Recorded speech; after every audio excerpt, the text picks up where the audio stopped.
ಯಾಕೆ ತಗೊಳಕ್ ಹೋಗ್ತೀಯ ಡಾಕ್ಯುಮೆಂಟ್ ಯಾಕೆ ತಗೊಳಕ್ ಹೋಗ್ತೀಯಮ್ಮ ನೀನು? ತಗೊಂಡು 28ನೇ ತಾರೀಕು ಸ್ಟೇಷನ್ ಅಲ್ಲಿ ಇವಾಗ ಬರ್ಸ್ಬಿಟ್ಟು ಬಂದವ್ರೆ 3 ದಿನ ಅಂತ. ಇವಾಗ 3 ದಿನ ಮೊದಲೇ ಆಗಿದೆ, ಇವಾಗ ಮತ್ತೆ 5 ದಿನ ಅಂತ. ಏನಂತ ಬರ್ಸಿರೋದು ಇವಾಗ? ನಾನು ಹೊಡಿಯಕ್ ಬಂದ, ನಾನು ಕೆಟ್ಟದಾಗ ಬೈದ ಅಂತ ಬರ್ಸಿಲ್ವ ಇವಾಗ? NCR ಯಾರು ಕೊಟ್ಟಿದ್ ನಿನ್ಗೆ? NCR ಅಲ್ಲಿ ಏನೈತೆ ಮತ್ತೆ? ಏನಂತ ಬರ್ತಿರೋದು ನೀನು?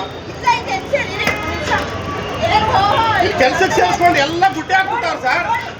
ಅದಕ್ಕೆಲ್ಲ ಕಂಪ್ಲೇಂಟ್ ಬರ್ಕೊಟ್ಟಿದ್ದಿಲ್ಲ ಆ ಕಾಪಿಯಲ್ಲಿ.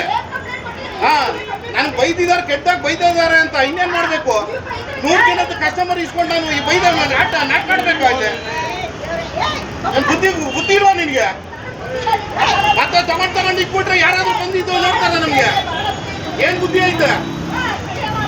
ನನ್ಗೇನಿಲ್ಲ, ಸುಮ್ಮನೆ ನನ್ಗೆ ತಲೆ ಕೆಡಿಸ್ಬಿಡ. ಇಲ್ಲ 50,000 ಹೋಯ್ತು 1 ವರ್ಷದ್ದು. ಯಾವ ಬರೋದು ಯಾವಾಗ ಇವಾಗ? ಏನ್ ಬರ್ದಿರೋದು?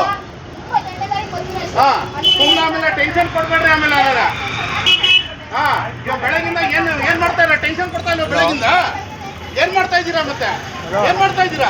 ಎಲ್ಲ ಇಟ್ಕೊಂಡು ಕೂತಿದ್ರ. ನಾನು ಚೆಕ್ ಮಾಡ್ಲಾ ಮಾಡ್ಬಿಟ್ಟು ಹೋಗ್ಬೇಕಷ್ಟೇ. ಇವಾಗ ತಲೆ ಬಿಡ, ಇಲ್ಲ ರೋಡೆಲ್ಲ ಕತ್ತರಿಸ್ಬಿಟ್ಟು ಹೋಗ್ಬಿಡ್ತೀನಿ. ತಲೆ ಕೆಡ್ಸಿ ಹಿಂಗೆ ಇವಾಗ 5 ನಿಮಿಷ ಹಂಗೆ ಕೆಡ್ಸು. ರೋಡಲ್ಲಿ ಅಡ್ಡಾಡ್ಕೊಂಡು ಹೊಡೆದಿಲ್ಲ ಅಂದ್ರೆ ಅವಾಗ ಕೇಳ್ದಂಗೆ ನೋಡ್ತೇ ಇವಾಗ.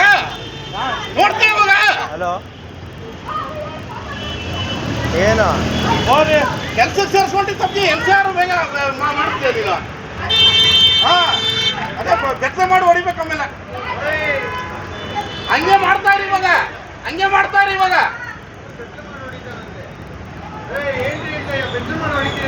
ಕಂಪ್ಲೇಂಟ್ ಕೊಟ್ಟವ್ರಪ್ಪ, ಅದಕ್ಕೆ ಯಾಕ್ರಿ ಬೆತ್ತಲೆ ಮೇಲೆ ಹೊಡಿತೀವಿ? ಅಲ್ಲಲ್ಲ, ಯಾಕಂತ ಕೆಲ್ಸಕ್ಕೆ ಸೇರಿಸ್ಕೊಂಡು ನಾನು